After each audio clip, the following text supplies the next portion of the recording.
دنیا میں فلسفے کا عروج چھٹی صدی قبل مسیح میں یعنی آج سے کم و بیش 2500 سال پہلے ہوا۔ اس وقت یونان میں سقراط، افلاطون اور ارسطو نے فلسفے کو باقاعدہ ایک علم کی شکل دی۔ مسلم دنیا میں یونانی فلسفے کو عباسی دور میں عربی تراجم کے ذریعے پیش کیا گیا۔ عرب میں فلسفے کو متعارف کروانے میں سب سے اہم کردار ابو یوسف یعقوب الکندی کا تھا، جنہیں متفقہ طور پر عرب کا پہلا فلسفی تسلیم کیا جاتا ہے۔ وائس آف اردو کی مسلم شخصیات سیریز میں آج ہم ابو یوسف یعقوب الکندی ہی کا تذکرہ کر رہے ہیں، جو فلسفے کے ساتھ ساتھ ریاضی، موسیقی، طب اور دیگر علوم میں مہارت رکھتے تھے۔ یہی نہیں بلکہ آپ کو خفیہ پیغام رسانی کا بانی بھی تصور کیا جاتا ہے۔ آپ ہی نے اس علم کی بنیاد رکھی جو جدید دنیا میں کرپٹوگرافی یا کرپٹو انالیسس کہلاتا ہے۔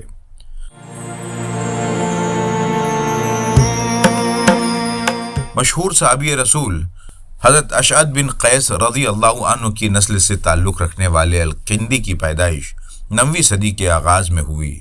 آپ کا خاندان مشہور عرب قبیلے کندہ کے سرداروں کا خاندان تھا۔ اسی نسبت کی بنیاد پر آپ الکندی کے طور پر مشہور ہوئے۔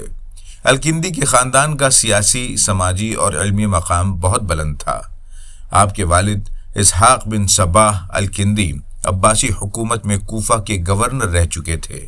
معاشی اور سیاسی طور پر مضبوط خاندان میں جنم لینے کی وجہ سے الکندی کو بچپن ہی سے تعلیم حاصل کرنے کے بہترین مواقع اور قابل اساتذہ میسر تھے۔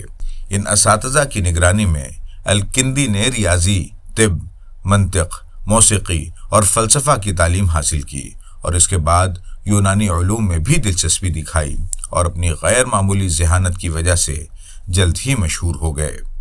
یہ مامون الرشید کا عہد حکومت تھا، جس میں ماہرین علم و فضل کو بے پناہ مواقع حاصل تھے۔ خلیفہ مامون الرشید اپنے والد ہارون الرشید کی ذاتی لائبریری کو بیت الحکمہ یعنی ہاؤس آف وزڈم کی شکل دے چکے تھے اور دور دراز سے متلاشیان علم اس کا حصہ بننے یا اس سے فیض حاصل کرنے کے مقصد سے بغداد کا رخ کر رہے تھے۔ بیت الحکمہ کے دروازے نہ صرف مسلمانوں بلکہ عیسائیوں اور یہودی ماہرین کے لیے بھی کھلے ہوئے تھے۔ اسی زمانے میں الکندی بھی بغداد پہنچے۔ اپنی قابلیت اور خاندانی پس منظر کی وجہ سے الکندی آسانی سے بیت الحکمہ کا حصہ بن گئے۔ یہاں آپ نے الخوارزمی اور بنو موسیٰ برادران کے ساتھ یونانی، سریانی اور فارسی علوم کا ترجمہ کیا اور یونانی فلسفے کی تشریح بھی کی۔ خلیفہ مامون الرشید ایسے کاموں کو اتنی اہمیت دیتے تھے کہ ترجمہ کرنے والوں کو ان کے ترجمہ کیے گئے صفحات کے وزن کے برابر سونا بطور اجرت دینے تک کی بات کہی جاتی ہے۔ یہ پہلا موقع تھا جب عرب دنیا ارسطو اور افلاطون کے فلسفے سے روشناس ہو رہی تھی۔ الکندی نے نہ صرف ان فلسفیوں کی عربی شرحیں لکھی بلکہ اس دوران آپ نے عربی فلسفے کی بنیاد بھی رکھی، جس کی وجہ سے الکندی کو فیلسوف العرب یعنی عربوں کا فلسفی کہہ کر پکارا گیا۔ الکندی نے مشکل فلسفیانہ اصطلاحات کو آسان عربی میں پیش کرنے کے ساتھ ساتھ یہ بھی بتایا کہ یونانی فلسفہ اسلام مخالف نہیں بلکہ عقل کے ذریعے حقیقت یعنی خدا تک پہنچنے کا راستہ ہے۔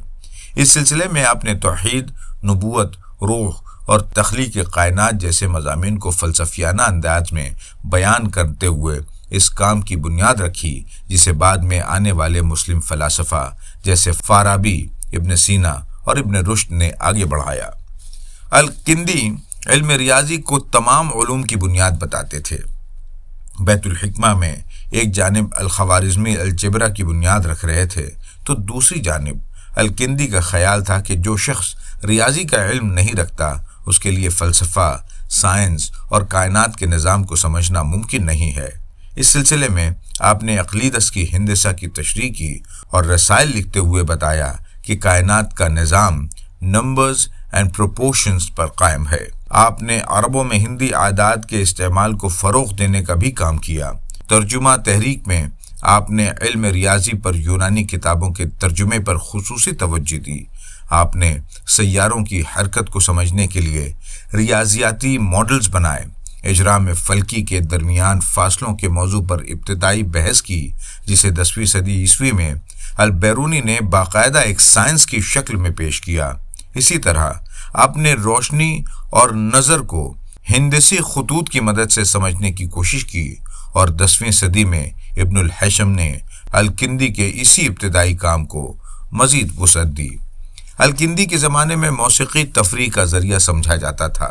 سب سے پہلے الکندی ہی نے بتایا کہ موسیقی سائنس اور ریاضی کے اصولوں پر کام کرتی ہے۔ اس موضوع پر آپ نے رسائل لکھتے ہوئے موسیقی کو نمبرز اینڈ پروپورشنز کا نتیجہ بتایا۔ آپ نے بتایا کہ موسیقی کے سروں یعنی نوٹس اور وقفوں یعنی انٹرولز میں میتھمیٹیکل ریلیشنز موجود ہوتے ہیں۔ آپ نے بتایا کہ آلات موسیقی کے تاروں کی بناوٹ ان سے نکلنے والے سروں پر اثر انداز ہو سکتی ہے۔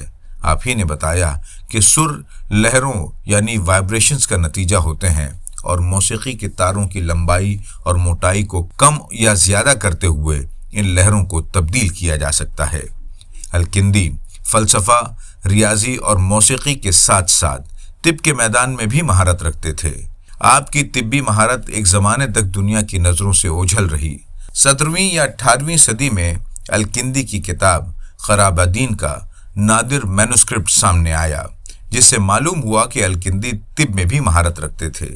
اس کتاب میں الکندی نے فارماکولوجی کا ابتدائی تصور پیش کرتے ہوئے بتایا کہ مختلف جڑی بوٹیوں یا پودوں کو مناسب تناسب میں ملا کر کئی بیماریوں کا علاج کیا جا سکتا ہے۔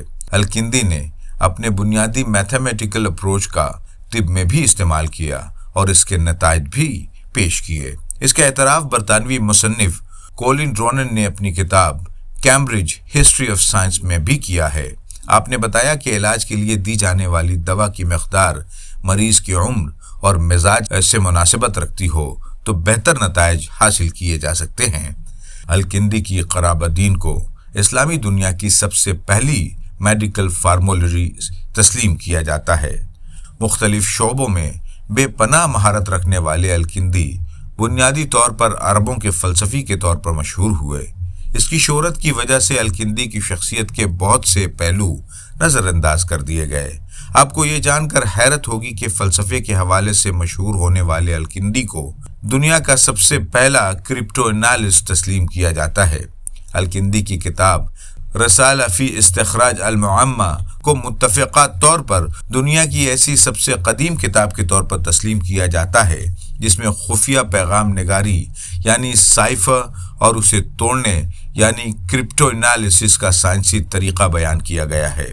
الکندی نے بتایا کہ زبانوں میں کم اور زیادہ استعمال ہونے والے حروف کو ایک طے شدہ ترتیب سے استعمال کرتے ہوئے خفیہ پیغامات ارسال کیے جا سکتے ہیں، اور پھر اسی ترتیب کو استعمال کرتے ہوئے اس خفیہ پیغام کو ڈی کوڈ بھی کیا جا سکتا ہے۔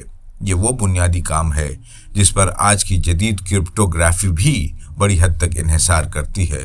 الکندی نے اپنی زندگی میں 9 عباسی خلفاء کا دور دیکھا۔ مامون الرشید اور معتصم باللہ اس پر مہربان رہے تو متوکل باللہ کے زمانے میں ان پر سختیاں بھی عائد کی گئیں۔ خلیفہ متوکل باللہ کے دور میں بنو موسیٰ برادران دربار میں طاقتور سمجھے جاتے تھے، جو الکندی سے معاصرانہ چپقلش بھی رکھتے تھے۔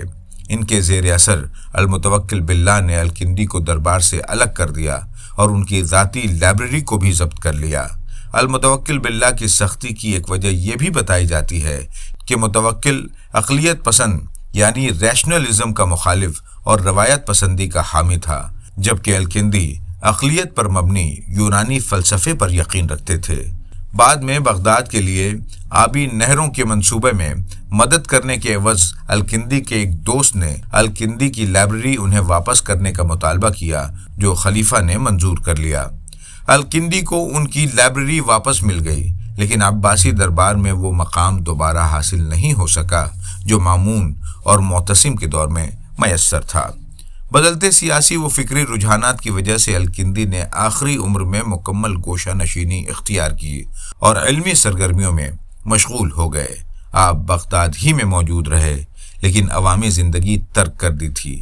اکثر طلباء علمی مسائل پر ان سے ملاقات کے لیے پہنچتے اور الکندی ان کی رہنمائی فرماتے۔ الکندی آخری وقت تک تصنیف و تالیف کے کام سے وابستہ رہے۔ اور سن 973 عیسوی میں بغداد ہی میں وفات پائی۔